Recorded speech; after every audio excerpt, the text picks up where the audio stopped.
cher collègue. Xavier Breton, s'il vous plaît. Merci, monsieur le rapporteur. Oui, moi je voudrais revenir rapidement déjà sur des notions, notamment le principe d'égalité, parce que c'est quelque chose qui nous a servi régulièrement. Je veux dire que c'est un argument réversible. Alors d'une part, déjà, aujourd'hui, on n'a pas de discrimination, sinon ça serait sanctionné. Le Conseil constitutionnel, dans sa décision du début de l'année dernière, début 2011, indique bien que dans des situations objectivement différentes, il peut y avoir des réponses différentes. Et donc c'est notre juge constitutionnel qui le dit. Et puis l'égalité, on peut l'avoir également au niveau des enfants. Il y aurait des enfants qui auraient un père et une mère et d'autres qui n'auraient pas ce droit. Et donc, je crois que ce principe est réversible. Deuxième point, la question du vide juridique. On ne parle toujours de vide juridique. Non, que le statut juridique ne vous convienne pas, c'est une chose. Mais aujourd'hui, contrairement à ce qu'on dit, il n'y a pas d'enfant apatride, il n'y a pas d'enfant sans statut juridique. Il n'est peut-être pas satisfaisant, il y a peut-être des choses à améliorer, mais il existe quand même.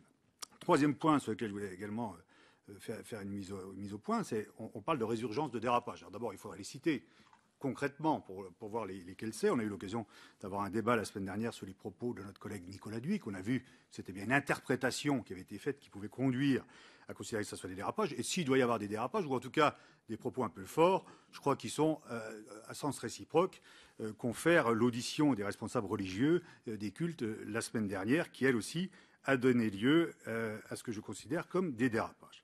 Alors, moi j'ai été un peu choqué à un moment, je dois vous dire très franchement, par votre vision très manichéenne. Parce que, d'abord, vous citez les auteurs qui vous arrangent, Simone Veil et Hillary Clinton.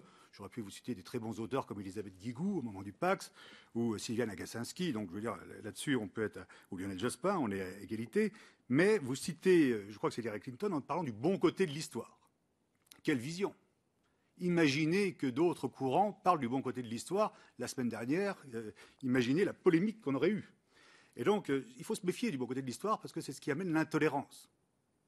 Et donc, je crois qu'il n'y a pas de bon côté de l'histoire. Il y a une histoire qui se fait avec des bons côtés et des mauvais côtés, mais de considérer qu'il y a un bon côté, eh bien, on arrive au flicage de la pensée des discours auxquels nous assistons actuellement. Alors, vous l'avez indiqué aussi, il ne faut pas se laisser imposer une norme sociale.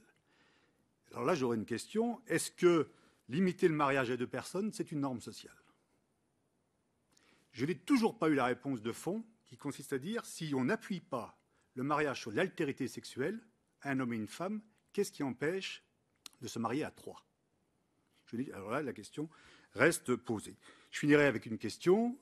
Comment interprétez-vous l'arrêt du tribunal administratif de Paris qui vient de retirer l'agrément à l'association SOS Homophobie, agrément auprès des établissements de l'enseignement national? Je vous remercie. Merci, monsieur